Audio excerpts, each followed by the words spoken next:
Broadcasting live from the Business RadioX studios in Atlanta, Georgia, it's time for Coach the Coach Radio.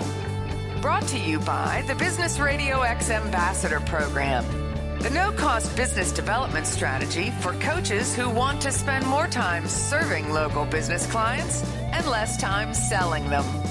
Go to brxambassador.com to learn more. Now, here's your host. Lee Cantor here, another episode of Coach the Coach Radio, and this is going to be a good one. Today we have with us Rick Plasket with ActionCoach. Welcome, Rick. Hey, thank you, Lee. Great to be here. Well, I'm excited to learn what you're up to. Tell us a little bit about your practice. How you serving folks at ActionCoach? You know, a little bit about my practice. Right now, the biggest thing that I'm doing is helping clients, business owners prepare for all of the unknown. There's so many things changing in the business world today, and everybody's proven in 2020 that their crystal ball just doesn't work. So that's not the approach that business owners really want, to be able to take advantage of opportunities in this ever-changing and rapidly changing world. So now, can you tell us a little bit about your typical client? Are they business owners? Are they kind of enterprise level business owners? Are they smaller? Like, who do you normally target to help? Yeah, super great question, Lee. I actually have two different categories. One is the business owner. Mom and pop owns a business. Many of mine are multi-generational businesses that have been around for quite some time, and they either have an opportunity to transition into the next generation, or they have opportunities to expand and grow. The other part of my business is executive coaching. I've got a number of C-level clients that I coach to more of a leadership mentoring type of program there. Most of the time, that's an invitation that I've been asked to address of a company's board, that they have somebody that they are grooming to become the next generation leader. Now, what's your backstory? How did you get involved in coaching? Oh, man, backstory. Let's see. I started adulthood by graduating from West Point. Served in the Army for 14 years in multiple leadership roles. That's where I like to have my tagline of "I'm a very slow learner," because I jumped out of a perfectly good airplane in mid-flight more than once and actually enjoyed it for many, many years. From there, I moved to corporate America. Was in senior leadership positions with companies like John Deere and Delta Airlines, and last one I had was Home Depot. After serving and playing with corporate America, I decided it's time to do it for myself and become an entrepreneur. And so for the last 14 years, I've been associated with ActionCoach. Started out in Georgia. Had a short time here in Louisville, and before the end of this month, I will have Columbus, Ohio as my new home. And what attracted you to ActionCoach? It was interesting. All through the years that I was in corporate America myself, we were always working with different consultants. But the concept of coaching really caught my mind and caught my eye. It's just such a different approach. A consultant takes your watch, tells you what time it is, gives you a book on how to read a watch, and then walks away with your watch. A coach is just like a little league coach or a sports coach. They're there to help people be a better version of themselves and to help people hit the life goals that they want. The sport just happens to be business instead of baseball, football, or basketball. Now, how did your military background kind of play into your coaching style, or does it? It's interesting, Lee. I had a conversation with a couple of gentlemen just this morning about that. One of the first lessons that we had at West Point was we had to stay up on current events. Every single morning we had to read the newspaper and be conversant in what was going on around the world. I think that together with just a multiple approach on planning and preparing helps me take a look at, what are the opportunities in the world and are we addressed for that? And then helping business owners use their strengths to address the opportunities in the world instead of focusing on their weaknesses all the time. Now, how do you help that entrepreneur kind of get clarity around the mission, like the military does such a great job in really kind of defining the mission and elevating the team as the kind of unique kind of group that can get this mission done? Lee, those are super questions. And I mean, you've asked any of my clients over the last year, they won't even know that I was using the military planning, but they'll say every last one of them has continually told me, Rick, I don't know what we're doing, but we always seem to be 2 weeks ahead of the curve of whatever's happening. Quite honestly, in the military, when I grew up through all of the leadership roles, we had what was called a 5-paragraph operations order, and you change the names around, you change the nomenclature around, use a thesaurus to make it more business oriented, but the concept is still the same, and the concept is very, very sound, regardless of whether you're Apple or your, Aunt Tilly's cupcake factory. You look at the first thing is the situation. What's going on around the world? What's going on in your market? What's going on your corner? The next thing is to be very, very clear with what your mission is. What do you want to achieve, and when do you want to achieve it? The third part of that is what we call a concept of the operation, and usually that's 3 or 4 different ways to achieve the mission. And then the really interesting parts that many people just don't address in business world is the fourth part, and that is what we call support. Where is your support, particularly after this last year of everybody being locked down in quarantine and, being told to do business this way or that way? So many people want to look in the mirror first and don't look beyond that. And yet in the military, we always looked at what other support did we have that could help us get the mission done. And then, of course, the last part is what we used to call command and control. But it's basically, what's your organization chart, who's in charge, who knows that they're in charge, and how are we going to communicate? The more that you can get communication into the rhythm, just like a football team, more that you can have business communications, just like a football team operates, the less drama they have, the less complexity you have, and the more everybody seems to be pulling in the same direction. Now, when you're working with a client, especially early on, how many times does that client think that they have clarity in their messaging, and how many times do they actually have clarity in their messaging? Oh, are you trying to set me up, Lee? That's like going through a college, okay? A freshman thinks they have clarity on the world, and then they come back for sophomore year and they know just a little bit more and they have a little more life experiences, and that clarity changes. And by the time you graduate, that clarity has evolved even further. And then, of course, you go into, graduate degree and postdoctorate degree, and your clarity just continues to refine itself. So the answer is they always have a degree of clarity, and there's always a smile on their face when I help them break through the limitations that of what they don't know. It's like that Mike Tyson quote, like, everybody has a plan until I punch them in the face. At some point, reality or life or business punches you in the face, and then you realize how much you don't know. Exactly. In the military, we just change that punch in the face until the first bullet flies. Then all of your planning that you've done for months or weeks or whatever just goes out the door. But it really doesn't, because it's all about the spirit of the planning and the spirit of, planning is an old world. If you haven't planned before the pandemic hit, then you're way, way behind the ball.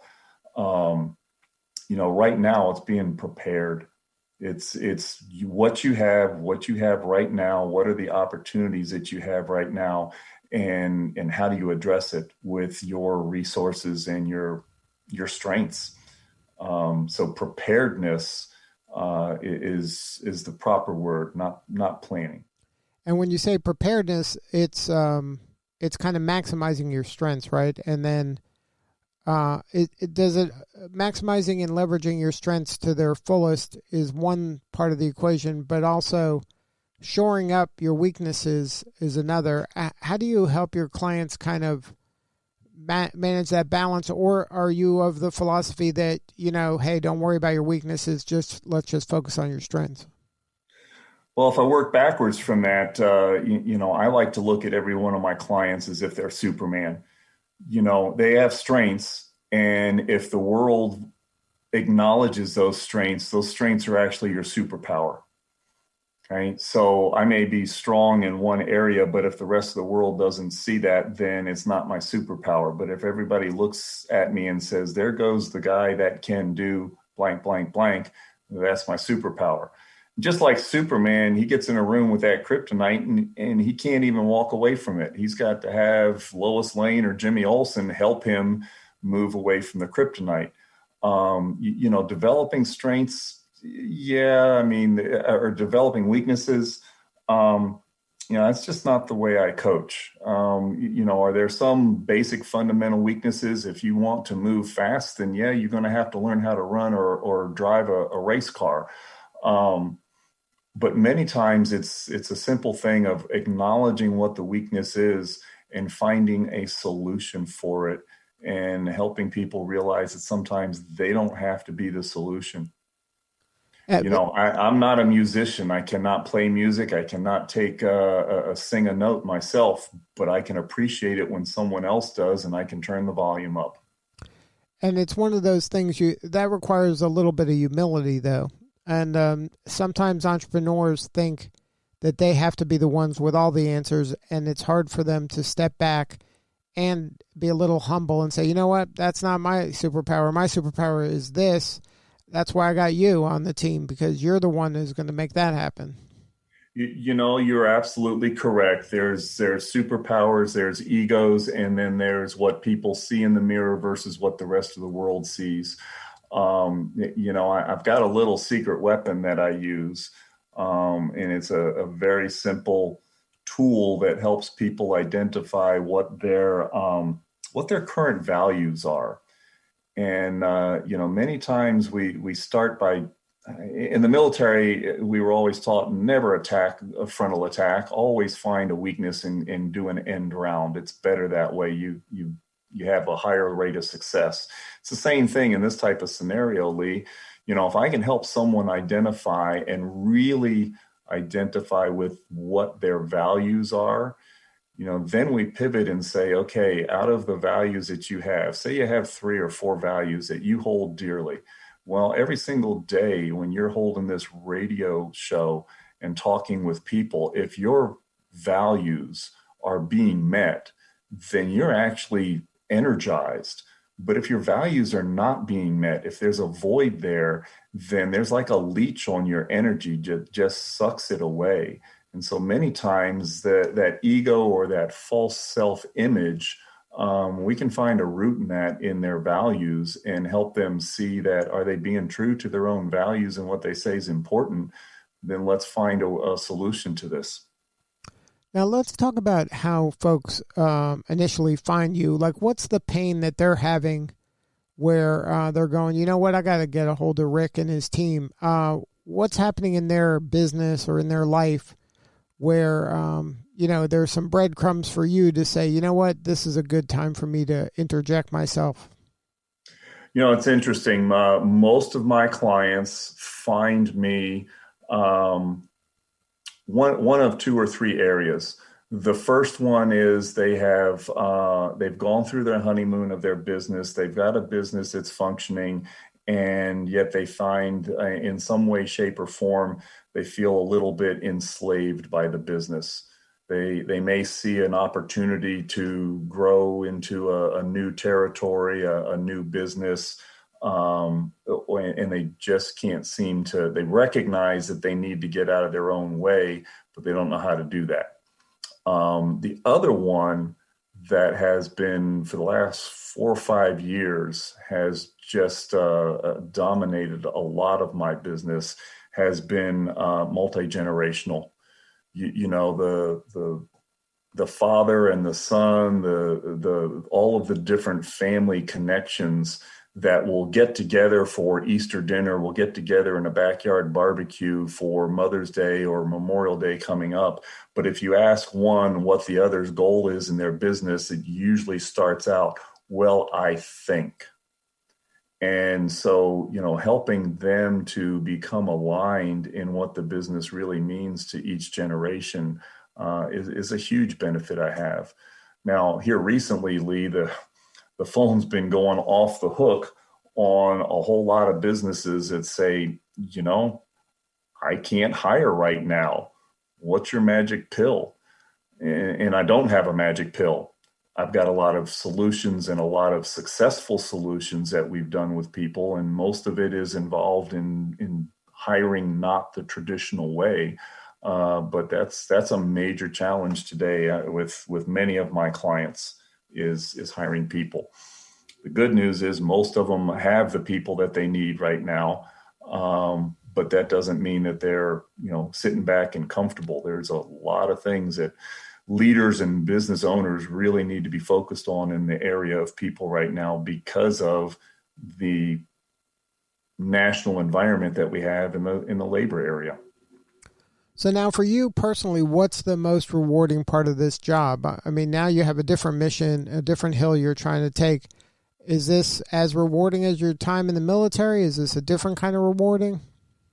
I would hope it's a different type of rewarding. You know, in the military, it was, did we get back all in one piece? You know, no, I will. Let me just share a story with you, Lee. There was several years ago, I got a phone call. I guess it was about 8:30, 9 o'clock at night from Grover. Grover was a 10-year-old son of one of my clients, and he had called me on my cell phone. They were all in the car together.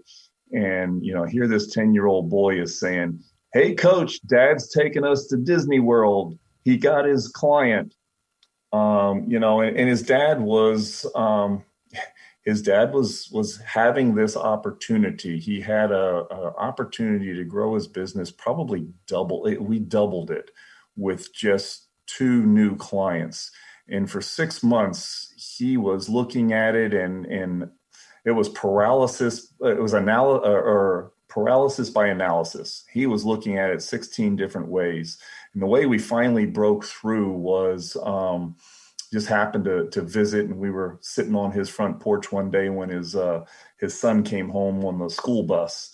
And to make a long story short, I asked my client to put a picture of his family on the bathroom mirror and write down his goal of signing these 2 major clients to his business and put that on the refrigerator door in the kitchen. And, you know, I said, who's going to hold you more accountable in the world than a 10-year-old son? And darned if it wasn't 3 days later that he signed both of those clients, doubled his business. And that was the most rewarding, to this day, that is still the most rewarding phone call that I got for helping him get where he wanted to be and what it meant to him and his family. And it meant that he had to get clarity around his why he's doing this. Exactly. He had to stop telling himself all of the false stories that he was telling himself. And, you know, he could tell a whole lot of people in his life, but I finally found the one trigger that he couldn't tell no to and tell all of his BS to, and that was his son. Wow, powerful stuff. Is there somebody that wants to learn more about your work or get on your calendar to have a conversation? What is the best way to get a hold of you? You know, Lee, the best way to get a hold of me right now is LinkedIn. You know, just look me up, Rick Plasket. I'm the only one there, Rick Plasket ActionCoach. ask to get connected with me. From there, we can take it. And, the great thing about this pandemic is it's really pushed people into a virtual connectivity. And, I've got a website, I've got an email address, but LinkedIn just is a great way to be able to see each other. People can look at me, see who I am before they even talk to me. Good stuff. And that's Rick, R-I-C-K, Plasket, P-L-A-S-K-E-T. Check him out on LinkedIn, connect with him, and get on his calendar, have a conversation, see if it's a good fit. Yeah, Lee, anybody that connects with me, I'd be more than happy to sit down and have a complimentary strategic assessment of where you are right now, where you want to be, and what's the strengths in your business. Good stuff, Rick. Thank you so much for sharing your story today. You're doing important work, and we appreciate you. Well, thank you, Lee, for having me. All right, this is Lee Cantor. We will see you all next time on Coach the Coach Radio.